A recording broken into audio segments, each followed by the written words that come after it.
Ya terang-terangan saja ya kiai-kiai NU yang beliau maksud itu. Sebab yang masih menjaga NKRI hari ini ya ulama-ulama NU itu. Sudah jelas, Islam diturunkan di muka bumi ini untuk siapa? Untuk manusia dan kalangan jin. Agar apa? Untuk memperbaiki akhlak.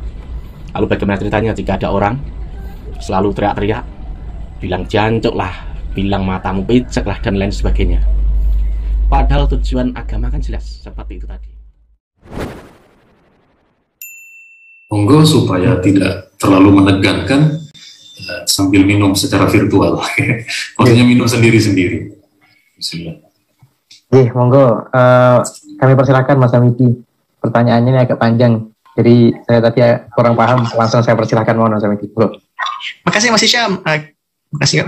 Mohon maaf Pak Kiai, aku punya pertanyaan. Sebenarnya aku langsung singkat aja karena waktu juga tinggal 8 menit. Jadi kan tadi kan sempat Pak Kiai bilang itu kan kalau ada ulama dari Syam itu yang dari Suriah ya, beliau bilang kasih nasihat ke kita kalau misalkan jangan ada putus hubungan dengan para ulama gitu kan, karena awal mula perang di sana itu adalah karena ulama dengan rakyat itu tidak begitu hubungannya, tidak begitu baik. Nah kasusnya di Indonesia itu kan berbeda Pak Yai, maksudnya kan ini ulama beliau kan maksudnya kayak yang pro khilafah juga dekat dengan ulama versi mereka gitu. Kita juga yang pro NKRI ya kita juga dekat dengan kita mencintai ulamanya kita gitu, ulama orang NU gitu kan.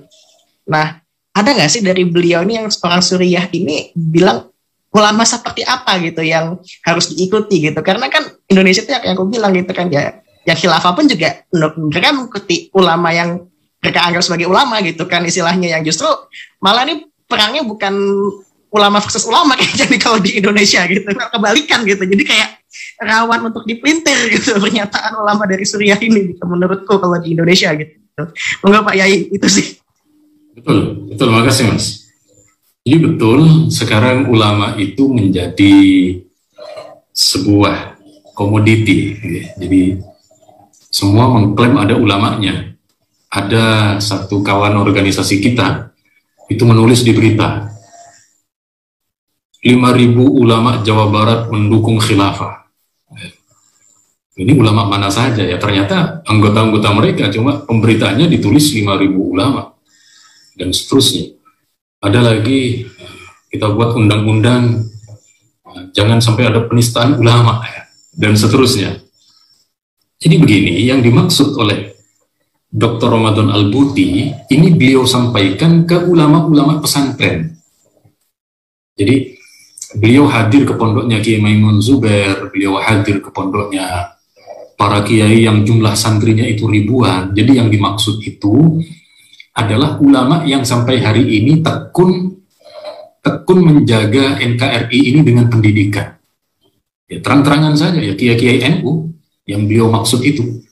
Sebab yang masih menjaga NKRI hari ini ya ulama-ulama NU itu, yang secara kultur, cara beragamanya itu sama seperti Syekh Wahbah Az-Zuhaili, sama seperti Syekh Nuruddin Itr ya, kemudian Syekh Ramadan Al-Buti dan lain sebagainya. Jadi yang dimaksud bukan ulama yang kemudian dalam versinya masing-masing itu bukan, tetapi yang sudah sedari awal kemerdekaan para ulama ini sudah menjaga NKRI.